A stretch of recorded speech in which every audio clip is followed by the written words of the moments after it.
কোটি voter extra vote দিয়েছে। তাহলে এই 2.5 কোটি ভোটার কোথা থেকে আসলো? কোন কবর থেকে উঠলো? কোন শ্মশান থেকে উঠলো? কোথা থেকে আসলো? এর জবাব কিন্তু আমরা কি করব?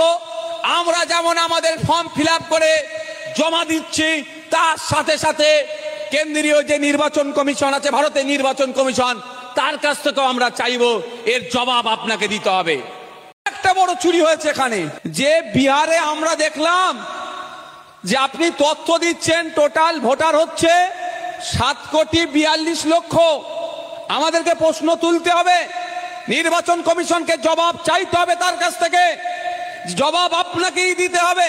যতটুকু খবর পাচ্ছি আমরা, বিহারে 7,42,00,000 ভোটার, আর খোঁজে নিয়ে দেখছি বিহারে ভোট দিয়েছে, বিহারে ভোটের সংখ্যা 7,45,00,000।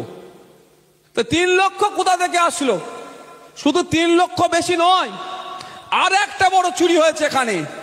যে অভিযোগটা এসছে, বিহারে 100 জনের মধ্যে মানে টোটাল ভোটারে 66.67 66.67% ভোট পুল হয়েছে, পড়েছে।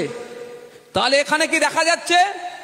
7,42,00,000 ভোটার ভোট দিয়েছে 7,45,00,000, আর ওরা তথ্য দিচ্ছে যে ভোট কাস্ট হয়েছে, পোল হয়েছে 66.67, মানে প্রায় 2.5 কোটি ভোটার এক্সট্রা ভোট দিয়েছে। তাহলে এই 2.5 কোটি ভোটার কোথা থেকে আসলো? কোন কবর থেকে উঠলো? কোন শ্মশান থেকে উঠলো? কোথা থেকে আসলো? এর জবাব কিন্তু আমরা কি করব?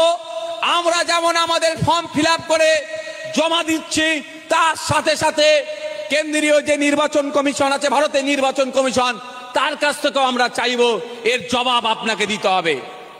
কারণ আপনাকে আমরা রেখেছি সংবিধানের আর্টিকেল 324কে সামনে রেখে ভারতের নির্বাচন কমিশনের পাওয়ার, সেই পাওয়ারের তালে মিসইউজ হচ্ছে, পাওয়ারের ভুল ব্যবহার করা হচ্ছে। যেমন আপনাদের বলছি যে মাস্টারের যদি কোনো ভোটারের, মাস্টার কাকে বলছি?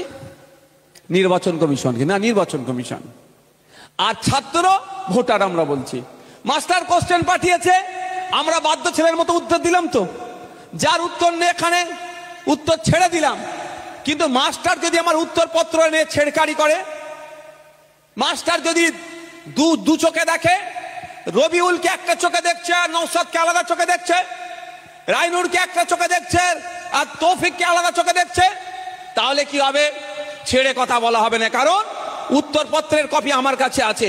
তখন তো আমি চ্যালেঞ্জে যাব যে আমিও সঠিক উত্তর দিয়েছি, রবিউলও সঠিক উত্তর দিয়েছে, 10-এ রবিউলকে আপনি 10 দিলেন, আর 10-এ আমাকে কেন 2 দিলেন? এর জন্য বা 10-এ আপনি আমাকে খাতা কেটে দিলেন।